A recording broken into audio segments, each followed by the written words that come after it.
The trenches. They are the most enduring image of what was called the Great War. Vast networks of deep, fortified ditches and barbed wire snaking across the front lines. The trenches were where millions of troops sheltered from rapid-fire artillery barrages, machine gun fire, and air attacks, where obsolete battle tactics slammed up against the industrial age's new methods of killing, where officers marched their men headlong into the fire of machine guns, tanks, flamethrowers, poison gas, and grenades, where the no-man's land between combatants became a massive graveyard. On July 28, 1914, Austria's Archduke Franz Ferdinand and his wife were assassinated by a Serbian nationalist. A complex system of European alliances, combined with nationalistic fervor, set off a chain of events that started the First World War. Although there was sympathy in the U.S. for the United Kingdom, France, and the other allies, staggering casualty counts made Americans reluctant to do more than provide supplies and equipment. World War I was the first modern war. Advances in technology baffled military strategists and led to previously unimaginable casualty rates. One example was Germany's Maxim MG-08 machine gun. Nicknamed the Devil's Paintbrush by Allied troops, it had a firing rate of up to 500 rounds per minute. Weapons like this made it extremely dangerous to raise one's head to view the terrain. The invention of the trench periscope in 1915 enabled troops to pinpoint the enemy's location for artillery bombardment and sniper fire. After watching the carnage from the sidelines for almost 3 years, new circumstances led the U.S. to finally enter the war.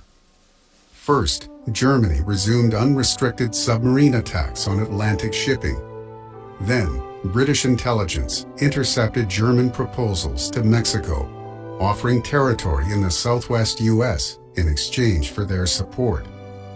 By April 1917, when President Wilson called for the U.S. to join what he called the War to End All Wars, even isolationist politicians supported him. By the summer of 1918, 10,000 American soldiers were arriving in Europe every day. They brought with them their own military innovations, like the Winchester 1897 trench gun. The rifle's pump action produced rapid fire in the close confines of the trenches, earning it the moniker, the trench sweeper.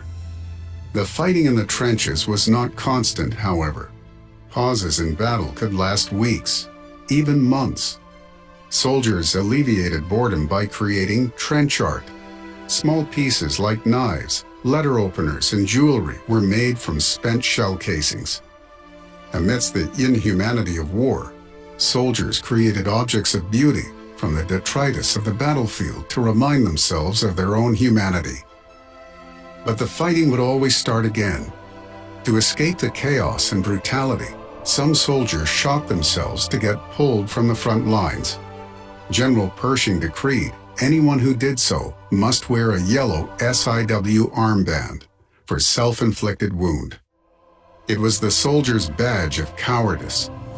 But were they cowards, or just young men pushed to their limit by the futility and savagery of war? America's economic and military contribution to the war turned out to be indispensable to the Allies. On November 11, 1918, Germany had no choice other than to sign an armistice with the Allies. Finally, the guns were silenced and the trenches abandoned on the Western Front.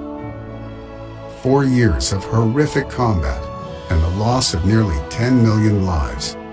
A generation of young men. The United States lost more than 50,000 men, including a third of the country's pilots. Sadly, the Great War was not the war to end all wars, and the terms of the armistice paved the way to another world war only a generation later.